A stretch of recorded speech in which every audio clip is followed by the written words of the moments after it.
Americans love their beer, and it's a big industry with a long history. But over time, there are always winners and losers in this competitive market. Some beers that were once extremely popular have simply fallen out of favor and vanished, never finding their way back into a bottle, can, or keg. So these are the vintage beer brands that are now sadly missed.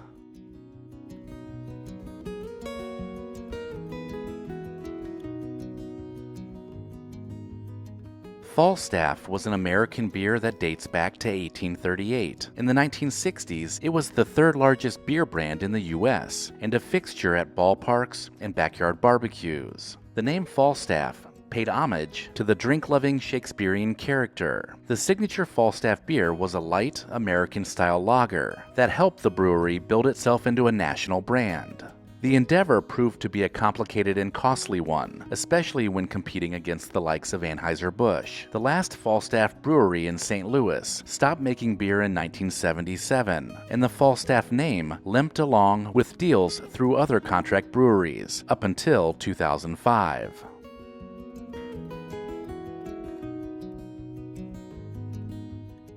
Red, white, and blue beer was created by Pabst Brewing for the Independence Day holiday in 1889. The patriotic name made sense, but red, white, and blue's biggest selling point was its value. It was a crisp, light lager that was highly drinkable, in part because of its low alcohol content and its low price. During the 1970s, a six-pack could cost as little as 89 cents. In the decades after, red, white, and blue faded from prominence, to the point where Pabst no longer produced it. In 2018, the Pabst Milwaukee Brewery and Taproom officially revived the old brand, holding a beer garden party and adding the product to the taps. But red, white, and blue was never mass-produced again in bottles or cans.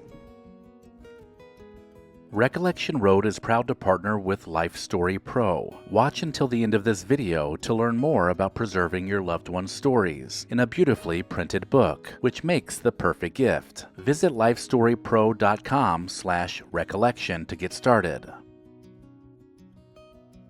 The pioneer of packing individual servings of beer in cans was the Gottfried Krueger Brewing Company. In 1935, Krueger produced two of its more established beers in the cans, Krueger's Cream Ale and Krueger's Finest Beer, and they began selling them to consumers. The brewery had a hit on its hands, and within months, Krueger was canning 180,000 beers every day. Making history and innovating the way people drank beer couldn't save Krueger, though. By 1961, the company was faltering, which is when it was acquired by another regional brewer, and they began phasing out Krueger beers altogether.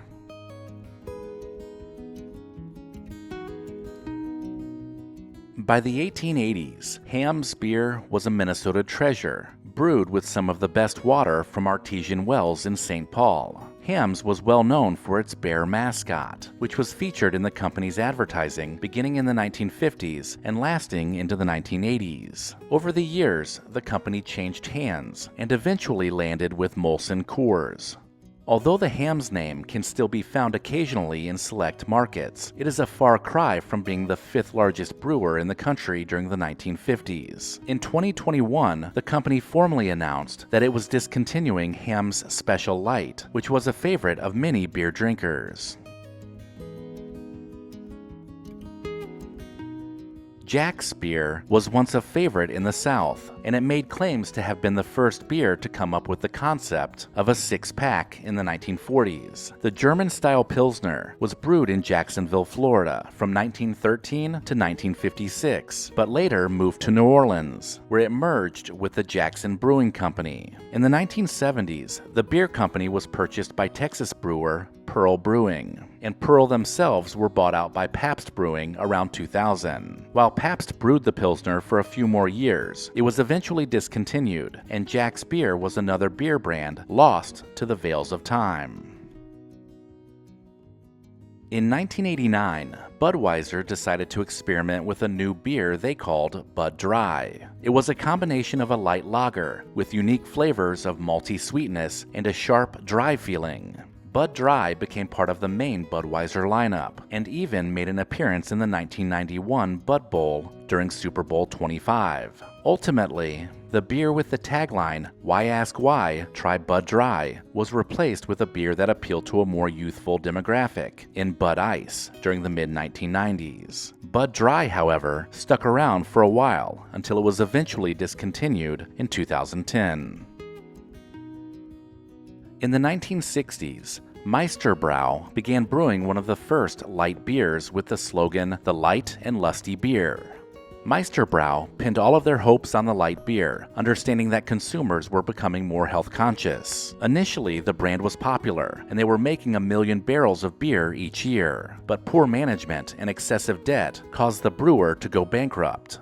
By 1972, Meister Brau was acquired by the Miller Brewing Company, who had big plans for the Meister Brau Light recipe. After months spent altering and improving it, Miller Brewing unveiled their new beer with a new name, which they called Miller Lite. In Washington State and surrounding areas, Olympia beer was the hometown beer. Known for its marketing catchphrase, "It's the water," which referenced the artisanal, specially treated water that served as the base of its flagship beer. The beer was a favorite in the Pacific Northwest, but during the 1970s, their sales flattened as breweries across the country began to be consolidated.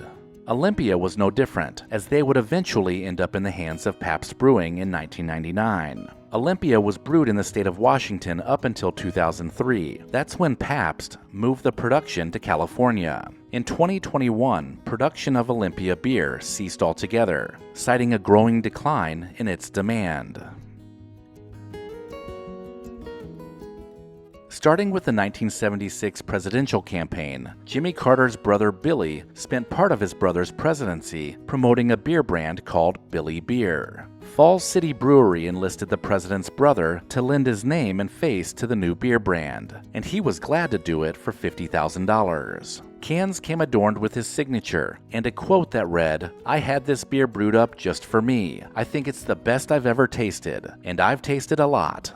Carter ended up being detrimental to the product's marketing because he'd show up drunk to public events and then declare that he wasn't actually a huge fan of his own beer. A lot of beer drinkers bought Billy Beer out of curiosity, but not nearly enough to keep it going. Falls City Brewing would end up going out of business in 1978. Brown Derby beer was among the first brands made available in small aluminum cans. Produced by the Humboldt Malt and Brewing Company of Eureka, California, the Pilsner-style Brown Derby was made exclusively for Safeway grocery stores, with the beer serving as its in-house brand to compete with nationally known beers. Safeway sold so many cans of Brown Derby, the brewer had trouble keeping up. Eventually, they would shut down completely, and a series of smaller brewers stepped in and kept making the beer until 1988. That's when Safeway sold off some of their stores, and the Brown Derby brand was discontinued. Let me know in the comments if I missed anything, and make sure to sign up for the Recollection Road newsletter using the link in the description. Recollection Road is all about looking back on our past, and many of these memories begin with our family. Your loved ones have lived a life full of stories to tell, so why not preserve them by using Life Story Pro to help create a beautifully printed color book about their life? The process is as simple as replying to an email. Life Story Pro guides you through the process of capturing written memories and adding photos to create your book. It's really that easy. This makes the perfect gift, too, because it's really a gift of a lifetime of memories. Go to lifestorypro.com/recollection and get started today. Life Story Pro is the easiest way to preserve these wonderful stories for future generations. Don't wait. Visit lifestorypro.com/recollection to create your beautifully printed life story.